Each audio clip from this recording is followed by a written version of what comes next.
बिस्मिल्लाहिर्रहमानिर्रहीम, अस्सलाम वालेकुम। इसाराना का सलाम कबूल कीजिएगा। इसाराना यूट्यूब चैनल और फेसबुक पेज पे मैं आपको खुशामदीद कहता हूँ। शाद रहें, आबाद रहें और हमारी दुआओं के साए में रहें। आपसे दरख्वास्त है कि मेरे चैनल को ज़रूर सब्सक्राइब कीजिए और अगर वीडियो अच्छी लगे तो दोस्तों में शेयर भी कीजिएगा। हम यहाँ पाकिस्तान में बैठ के तमाम तर चैलेंजेस को फेस करते हुए वो बात करने की कोशिश करते हैं जो हक की बात हो, और इसमें हमें बहुत सारे जाहिर है मसाइल का भी सामना करना पड़ता है। लेकिन चलो केड़ा रोज़ी कोई रोना रोना जैसी है, वो भाई का काम करेंगे तो फिर काम के चैलेंजेस भी हैं जो हमें साथ लेके चलने। इम्पोर्टेंट जो इशू है वो ये कि अहमद खान नियाजी ने तो एक बड़ा ऐलान कर दिया है। उसकी गिरफ्तारी, उसे छोड़ दिया गया, उस पर प्रेशर डाला गया कि जी आप ये जो लॉन्ग मार्च है ना ये करें। लेकिन अहमद खान नियाजी क्या अकेला है? और क्या अहमद खान नियाजी ये सब कुछ अपनी अकेली जात के से कर रहा है? ये कुछ और भी गेम है। यह पीटीआई में आहिस्ता आहिस्ता एक ऐसा ग्रुप जो है ताकतवर हो रहा है जो ये चाहता है कि इमरान खान के लिए सरधड़ की बाजी लगा दी जाए और वो जो चेहरे ऊपर बैठे हुए हैं उनको बेनकाब किया जाए और उनकी असल शक्ल सामने लाई जाए। बड़ा इंपॉर्टेंट टॉपिक है जिस पर मैंने बात करनी है। दूसरी चीज ये है कि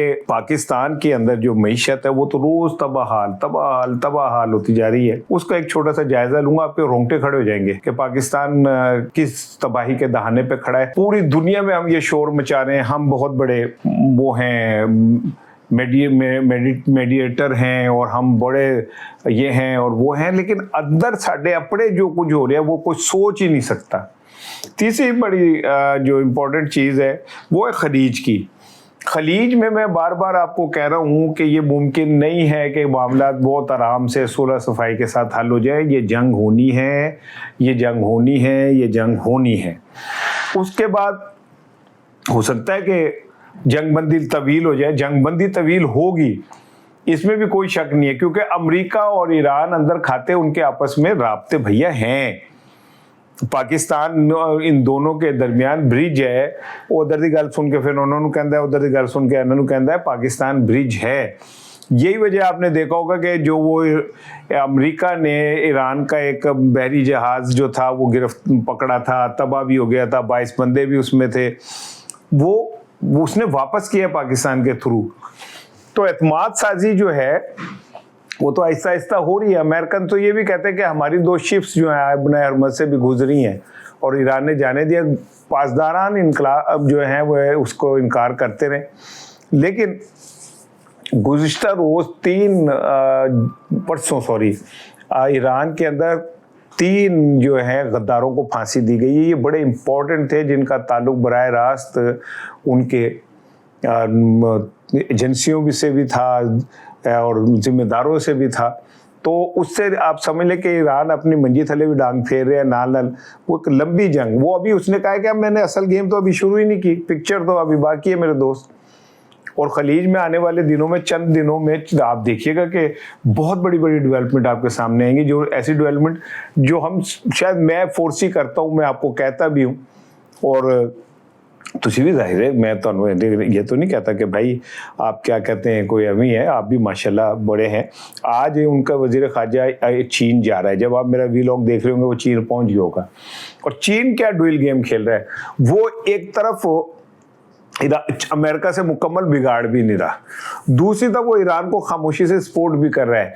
जितनी टेक्नोलॉजी है वो सारी चीनी इस्तेमाल हो रही है।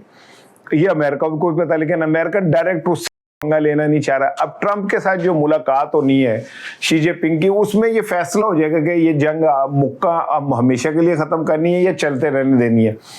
क्योंकि बहरहाल चीन के भी अपने अपने स्टेक्स हैं और अगर ये एनर्जी बहरान बढ़ता है, मामला बढ़ते हैं, तो चीन भी उससे मुतासिर होगा। अभी तक तो हुआ नहीं है वो, आपने हरमत से उसकी सारी चीज़ें जो है नो क्लियर हो रही हैं। लेकिन आने वाले दिनों में किसी को क्या पता कि ट्रंप साहब की डोनाल्ड साहब की ट्रंपियाँ फरमा दें।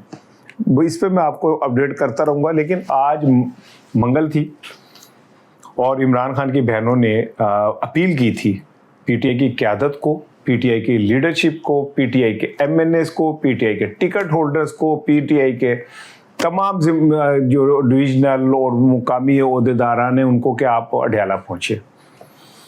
सारा दिन जब वो पहुंची वहाँ पे एक जो था मैच चलता रहा। पहले तो गोरखपुर के नाके पे ही उन्हें रोक लिया गया और उसके बाद तो उनका धरना शुरू हुआ। लेकिन आज मंगल के दिन एक अरसे बाद कुछ थोड़ी रौनक नजर आई, लोग इकट्ठे नजर आए और अडियाला में जंगल में मंगल होता नजर आया। ये मेरा ख्याल है अलीमा खान की बहुत बड़ी कामयाबी है कि वो किसी तरह भी मंगल का शो जो है उसे जिंदा रखने में कामयाब हो गई हैं।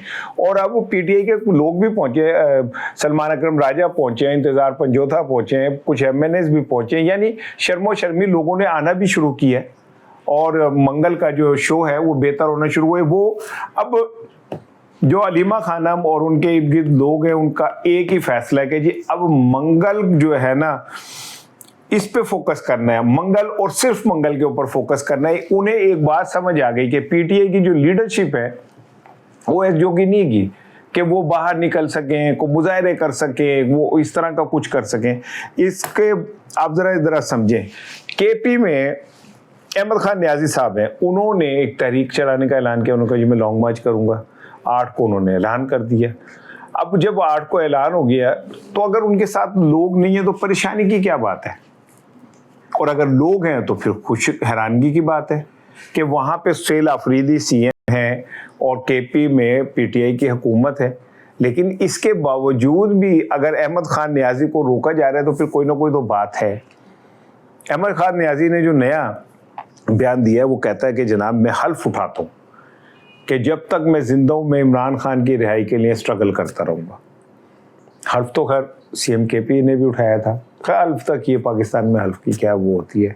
लेकिन अहमद खान न्याजी कहता है कि जनाब अब मैं जान नहीं छोड़ूंगा वो मुनाफिक लीडरों की, मैं गर्दन से पकड़ूंगा उन लोगों को, उनसे सवाल करूंगा कि तुम जब इमरान खान के साथ इश्क का दावा करते हो तो क्या वजह है कि इमरान खान जेल में है। तुम कहते हो हम इमरान खान के लिए किसी भी सतह पे जाएंगे, तुम अडयालत ही करते जा नहीं पाते, तुम बाकी कितने जा खे जाना है किसी पासे।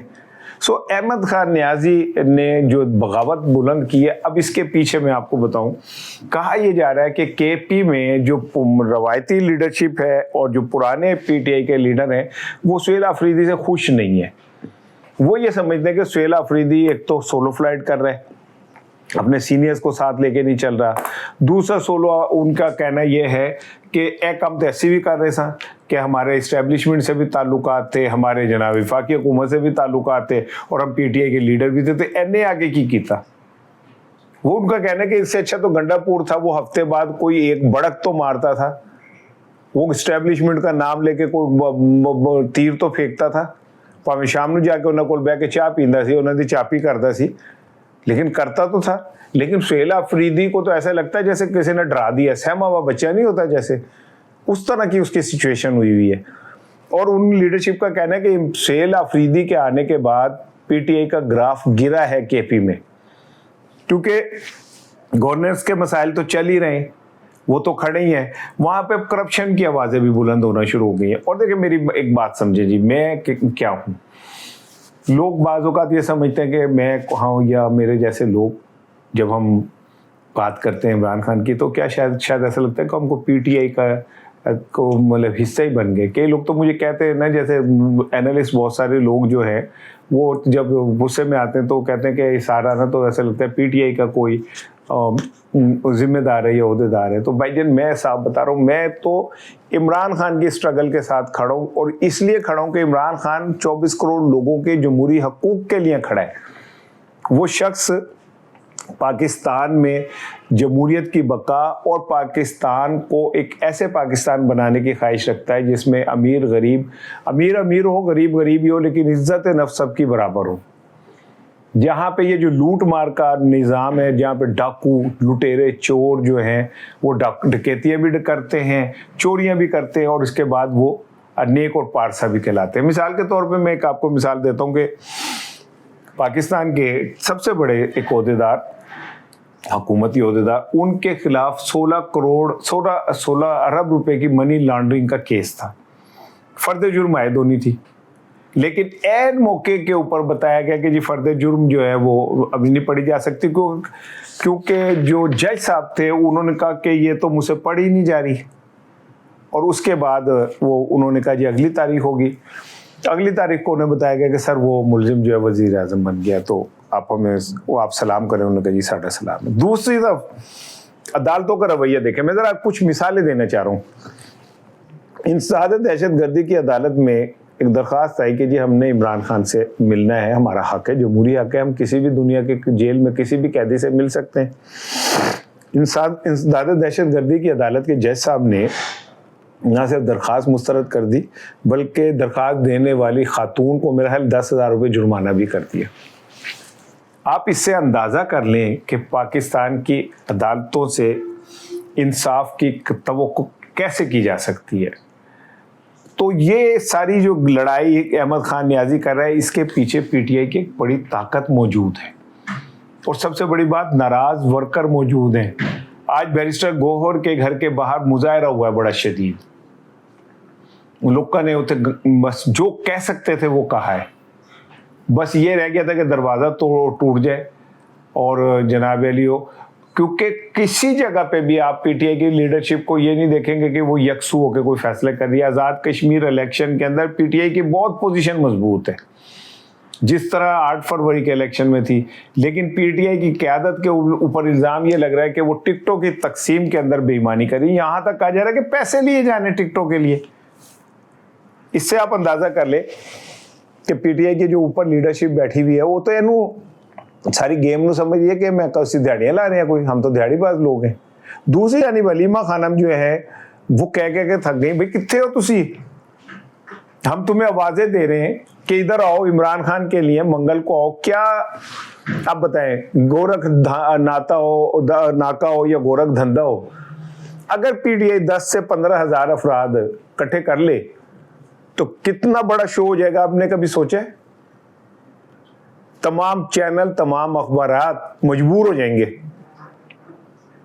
लेकिन सूरत हाल क्या है कि आज बेहतरी है, जंगल में मंगल वहां हुआ है, उन्होंने एक रंग जमाया, लेकिन इसके बावजूद भी वो स्ट्रेंथ जो पीटीआई की असल है वो तो नहीं वहां पे दिखा पा रहे, वो तो उसको कुछ नहीं कर पा रहे। यहाँ तक कि आप अंदाज़ा करें कि उनकी बहनें हैं, वो धूप में बैठी रहें, बारिश में बैठी रहें, उन पे पानी फेंक दिए जाए, वो खाई में गिर जाएं, वो कुछ, वो अकेली ही सब कुछ करती फिर रही हैं। और फिर अलीमा खानम, जाहिर है वो इमरान की बहन है, उसके लहजे में कहीं भीख तो नहीं आ सकती ना, लेकिन आज उसने कहा है कि जी हम तो यही कर सकते हैं कि मंगल को हम इधर आके बैठ जाएं। अब ये तो बाकी काम पीटीआई की क़यादत का है कि वो क्या करती है, और पीटीआई की जो क़यादत है वो महल सत्तू पी के सोती है, उसे कोई किसी की परवाह नहीं है। बहरहाल मैंने पाकिस्तान की जो माशी सूरत हाल है वो सुन लें कि पाकिस्तान के अंदर पिछले 10 माह में जनाब अली, मैं आपको ज़रा फिगर सुना देता हूँ, आप हैरान हो जाएंगे, मैंने आपके लिए निकाल के रखे थे कि 10 माह में तिजारती खसारा बढ़कर 31 अरब 98 करोड़ और 80 लाख हो गया, यानी तकरीबन 32 अरब का तिजारती खसारा 10 माह में हुआ है। और ये डॉलर है, आप समझें, 32 अरब डॉलर का तिजारती खसारा हुआ है हमें।